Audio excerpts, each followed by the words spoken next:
As some of you may know, I've been radio pilled in the last few months and listened to like most every Radiohead record. So I'm gonna rate them all for you in this list. This is the best list because it's the smartest one and the right one. So coming in at number worst, we have Pablo Honey, of course. That's pretty obvious. I think anybody who isn't like a complete dumbass is gonna agree. Pablo Honey's our worst record because it's just kind of like a shitty post-grunge record. And then second worst, I would say The Bends. Never listened to The Bends. Fuck. But I'm just gonna assume it's bad. Not bad. It's probably, I don't know. It'll probably be fine, but whatever. Coming in at the third worst, I would put probably Hail to the Thief. Even though it's like a political record, and like there are some really good songs on it, especially at the beginning. It's a very top-heavy record, I guess. But like, there's so much shitty filler that's really boring. Really, the album's just way too long and too much of it's boring. So that's why it's third worst. Then I would say probably OK Computer. This might be a little controversial. I think the album's pretty overrated by most people. I didn't think it was that good. It just kind of sounded like slightly better, like shitty 90s alt rock.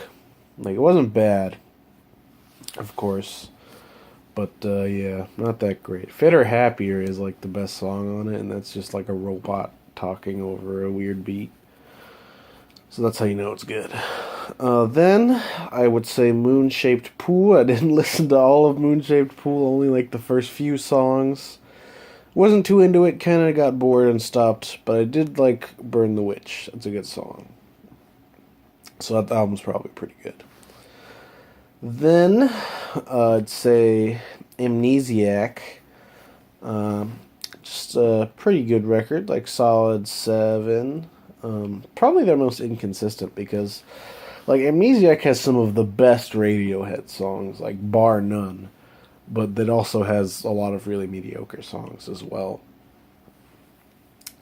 Like Life in a Glass House, Pyramid Song, Knives Out. These are like all super like high tracks on, you know, if you're trying to make a best Radiohead songs list.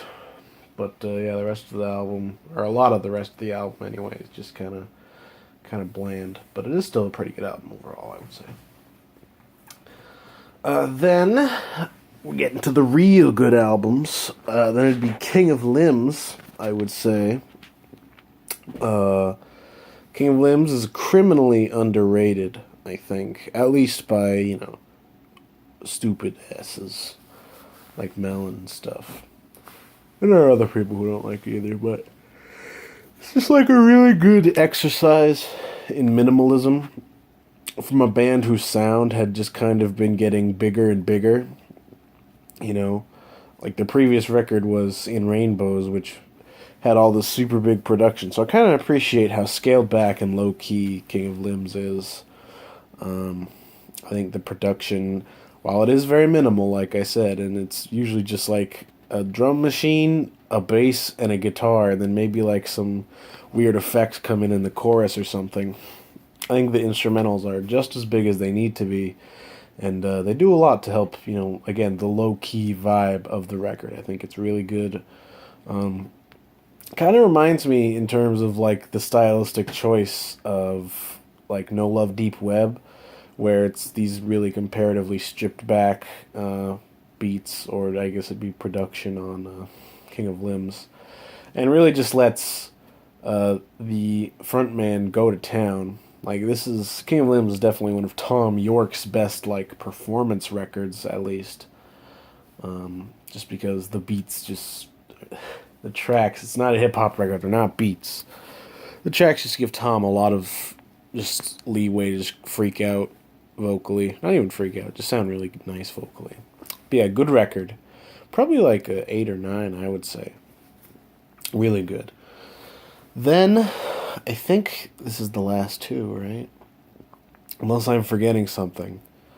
Number two, best record, I have Kid A. Now, Kid A was the first Radiohead record I gave a proper full listen through, and I think it was like an instant 10 out of 10, maybe.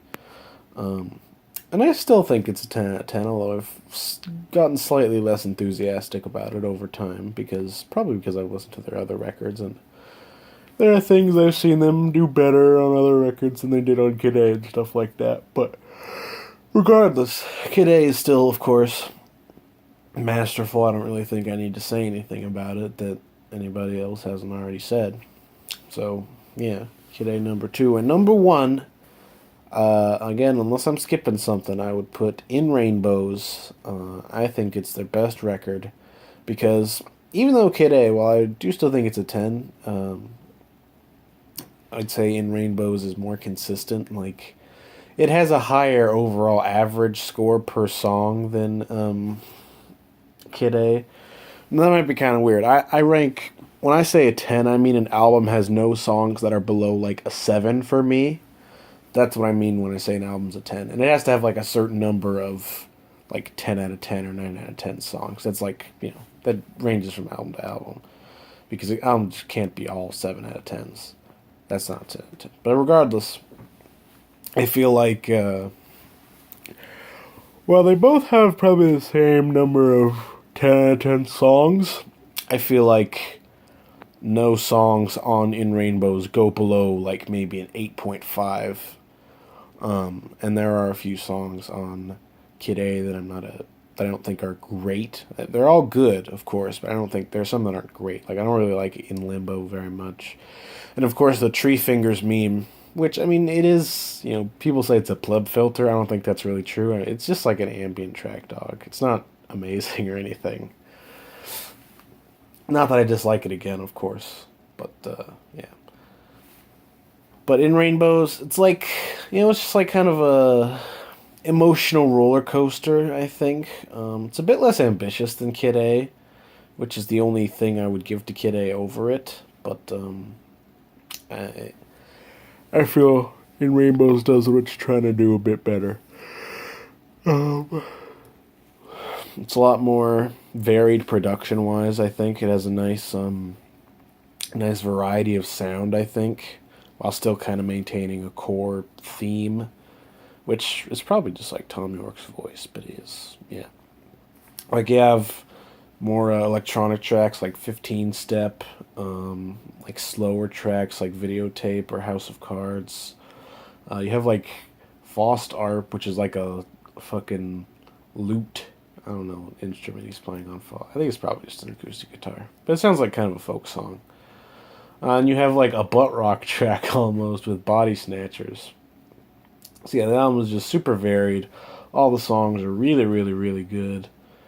And, yeah, it's just the best. So that's the list. If you don't like the list, you're wrong.